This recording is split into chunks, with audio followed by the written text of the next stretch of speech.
And here's the awesome weather app you are about to make. We're going to sort through a list, making sure we grab tomorrow's weather, and we're going to be updating the app randomly with information from tomorrow's weather using the data they provide us. And it is cool, and we are amazing. So let's dive in. So here we are, we're working for a forecasting app. Now if I hit run on this, unlike the last one, nothing happens. But remember, this is what we're trying to make. I'm gonna hit run, get forecast, boom, cities, high temperature, low temperature. We have an icon, we have broken clouds, and we can keep going with different cities. All right, so random forecaster, what's the weather for tomorrow? Boom, boom, boom, all sorts of stuff with fun icons and info. That's what we are about to make. So they give us the design aspect of this, which is awesome. And the data should be here. Yep, daily weather. And if you take a look at that, it's hard to see in here. Let me grab. Boom. Here it all is, right? So we have the ID, the cities, the pressure. There's so much stuff here. We also have the forecast number. And next to the forecast number is the date, right? And that's how many days out the forecast is. So all the way down, we can get tomorrow's forecast. And that's what, well, this app should be. Over in the code, we need to grab some of our data right off the bat and make it into a list, right? So we have imported our data. We have it right here, but we need a list out of that. So let me start making some variables. Zoop, zoop, zoop. Okay, and I'm going to say cities. And then I will do, we'll need high temp. We'll need, I'll just call it highs, yeah. Highs, lows, right? I'm looking at here. It gives me a good idea of what I'm going to need. Conditions. What was going here? An image, an icon to represent that weather. So I'll need a var icon, icons, and that is looking good. Okay, so now let's use our data. And I'm going to get column, and I need a bunch of these, so I'm going to pull all out. Whoop, blop, blop. Sound effects provided by me. Blop and blop. And what's this doing? We're grabbing the column from what table? Well, choose our daily weather table. And what do I want? Well, I'm going to want the city's names. So, city. And what that does is going back here to our data, it says, hey, grab daily weather, look at the city here, and make a list. So it grabs this whole column and just makes a list out of that, which is perfect. That's what we need right now. So now highs are going to, whoops, I got to pick a table here. Just go down and do that. All the way down. And then high temperature, low temperature, condition. And do they have an icon or an image somewhere? Oh, it's called icon. Great. Now, the catch with this being, here's my variables, here's what I need. Now, I need to get tomorrow's temperature.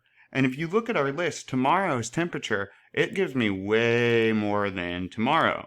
Here's 3 days out, and for each city, I think I get 5 complete days. So I need to make sure that it is only tomorrow's temperature. Well, how can I do that? This right here, the forecast number, is going to be critical. So I'll call that another variable, and I'll say forecast number. Simple enough. And what column was that? Well, let me get the data, let me get the table, weather, and then the column is going to be forecast number. Perfect. So now I have columns, I have all of that data in lists, right? Ready to use, and arrays ready to use. Now, what we need to do is we need to have this randomly pick a city and output the information. However, it can't output all of the information. It can't output day 5, day 3, day 4 Fairbanks. That's not what we need. We need it to randomly only output day 1. And that's where this gets dicey. We need to make sure that we are only getting information from tomorrow's weather. Okay? So I'm now going to do new variables, and I'm not going to have them declared. I could do an empty list if I wanted, but I'm just going to do a variable like this. I'm going to put a space here and say they've been using the word filtered, so I'll say filtered list. Okay. And then what is it going to be? Well, cities, I'll say tomorrow, right? Because we're only getting tomorrow cities. So this will be the list of the cities in order that they're listed for tomorrow. Var tomorrow highs. And that will be the list of highs for tomorrow. Var tomorrow lows. Var tomorrow conditions. Var tomorrow icons. Okay. So now we have all of these. We might come back and give them an empty list. Actually, since this is JavaScript, we want to make sure it's an array to begin with. Now that I'm thinking about this, so make sure you do have equals and the square brackets, because that makes sure the computer knows it's a list or knows it's an array for each one of these, because each one of these right now is an empty list that we're going to fill up with all of the forecast data from 1 day from now. All right, so now with that, what do I need to do? Well, like I said, I need the data from 1 day from now. How can I go about getting that? Well, let's take a look at that data. Notice that Alaska Anchorage, for instance, 1, 2, 3, 4, 5. 1, 2, 3, 4, 5. I have the data for all the cities 5 days out. I only want tomorrow. So what's a way that I can travel through, that I can look through all of this data and sort it or filter it? Well, it's like we have been doing. Let's head over to code. I'm going to use a for loop, right, to loop through all of that information. So here's my for loop. I is equal to 0. That's fine. We'll start at index 0. I is going to be less than what? Well, I want to loop through this original list, my cities list. Now, keep in mind, my cities list will have Anchorage in it, for instance, 5 times. Fairbanks 5 times. Because it's there 5 times in a row for each day, right? And that's fine, but we want to loop through that whole list. So cities.length. Okay, and then I++.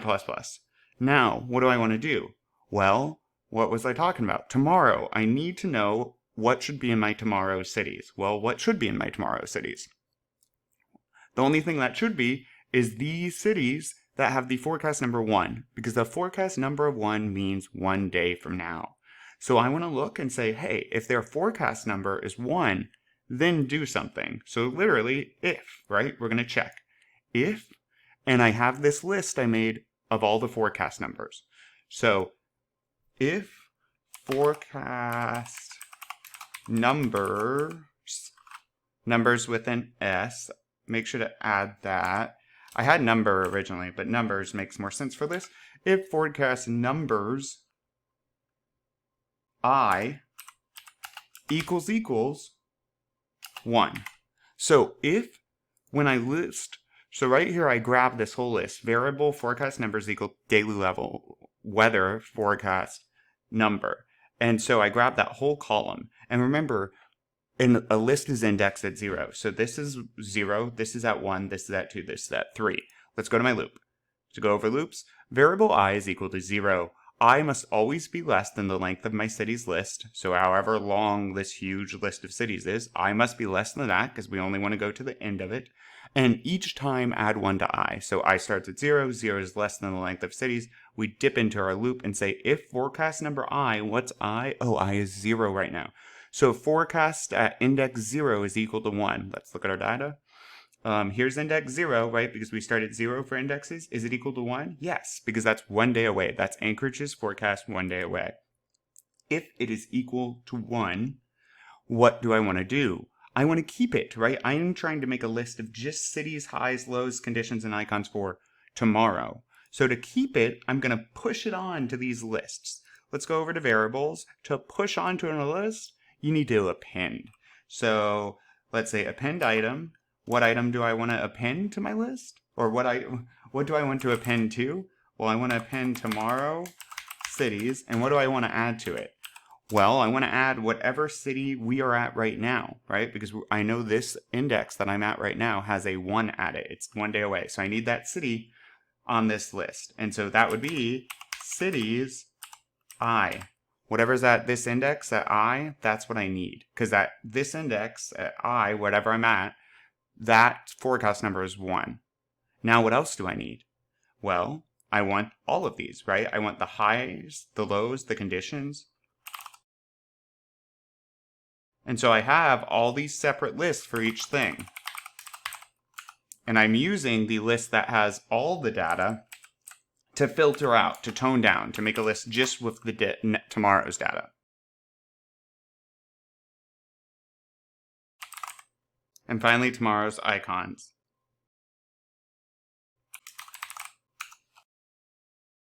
Now, I don't need forecast numbers anymore, because once I do this, this list will only contain forecast numbers.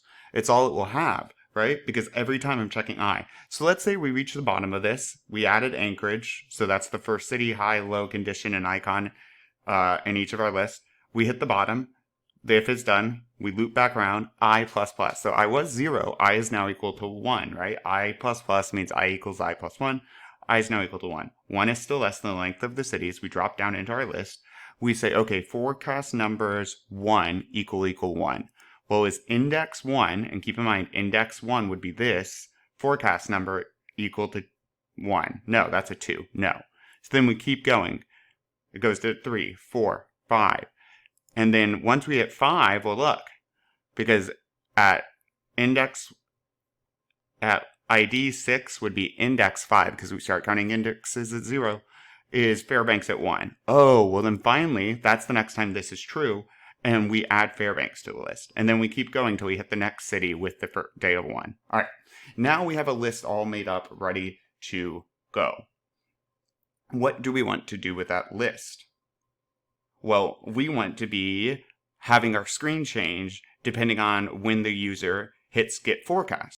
So to do that, let's go ahead and do a on event. Actually, just for cleanliness, to make it look nice and clean, let's go ahead and throw in a function for this. And we've been using update screen, and that's a good title. So let's say update screen, because that's what we're going to be doing. We know the information, we need to update their screen. First, though, we need random. And to make a random, I'm going to use var x equals blank, except I don't want x. I'm going to say var index. You could say number, that would work too. But var index is going to be equal to what? Well, it's going to be equal to, just like they asked, a random number, 0, because indexes start at 0, to what? Well, to the length of something. I'm not going to count how many cities have a forecast in here with a 1, right? I'm not doing that. And thankfully, we don't have to, because it's a list. I can just do, I can do any of these, but I'll do tomorrow cities.length. Now, this isn't good enough. This doesn't work. You have to put a -1, because otherwise, it will work most of the time. But otherwise, eventually, your random number will be the length of cities. Well, the length of cities, when you start counting how many things are on a list, you start at 1, like a normal human. So if there are 50 cities, and this thing pops out 50, because I didn't put -1, well, index would only be 49 then. It would be 0, because we have a 0 index, all the way to 49, even though there are 50 in the list. So if it spits out 50, we'd be in trouble, because that index wouldn't exist. All right, now we got to set all this junk. So UI controls.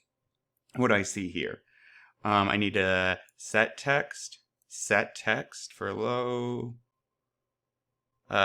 set text, lots of set text. And then it looks like set property. All right. So, and keep in mind, if I hover over, you can see what the ID is. You can also go to design mode and click on an item, city output. That's a good name for that. City output. What do I want it equal to? Not text, right? Because we're using that random number. So I'm going to do tomorrow cities index. Boom. So tomorrow cities and whatever random number I generated here. Now, what do I want for the high? High temp output. Let's do this one as well. Low temp output. I'm going to want, and we can always go over here to variables because they have it here as well. You want to use this? I'm going to want for the high temp, tomorrow highs index, whatever our random number was equal to. And then tomorrow lows index. So all of these different lists at this specific point we'll have the data for that city. Now we're not done yet because we have the condition. And then finally, we need the icon. Nope. Con output, and we want to set the image. What do we want to set it to? Well, our tomorrow icons. Index. Okay. So now we have the update screen function. It's not going to work yet. We have to ask it to run. Okay. So we have the function here, but we never asked it to run. So now let me grab UI controls on event. Okay. And I'm going to do is attach it to this condition, which I can't see the full ID. So let me go in condition background. Nope. Oh no, I'm attaching it to get forecast button. Duh. All right. So forecast button on click. What do I want to do on click? Well, when it is clicked, I want to run update screen. So I'm going to do a function call where I put the function's name here. Update screen. Let's give this a try. See what errors I have. Clear. Ooh, low of 57 clouds. Fairbanks. Oh, we can check Fairbanks. So 50 for tomorrow, 40 is the low. Data, weather, Fairbanks, tomorrow.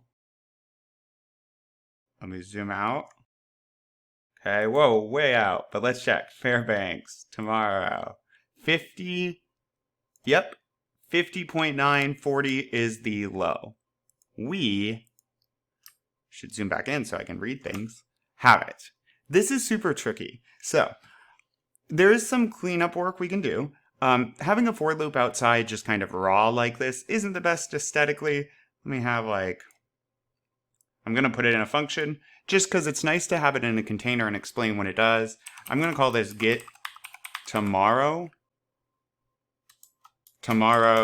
weather. Function names are somewhat arbitrary. So I'll have get tomorrow's weather, update screen, and then let's go ahead and drag this up here. Just to kind of provide clarity. It makes it easier to read and understand what's going on. All right, and then I want to run get tomorrow. So let me get tomorrow's weather. So I need to do a function call on it. And so this will perform the exact same way. It just looks a bit cleaner. What do? We get tomorrow's weather. What's that do? It populates these lists with just lists that have the next date, right? Tomorrow's weather information. When we click on update screen, we grab a random index. We use these lists that we made that just have tomorrow's information, that just had a forecast day of 1, and we slap them onto the screen randomly. Pretty cool. Also really technical, so, onward.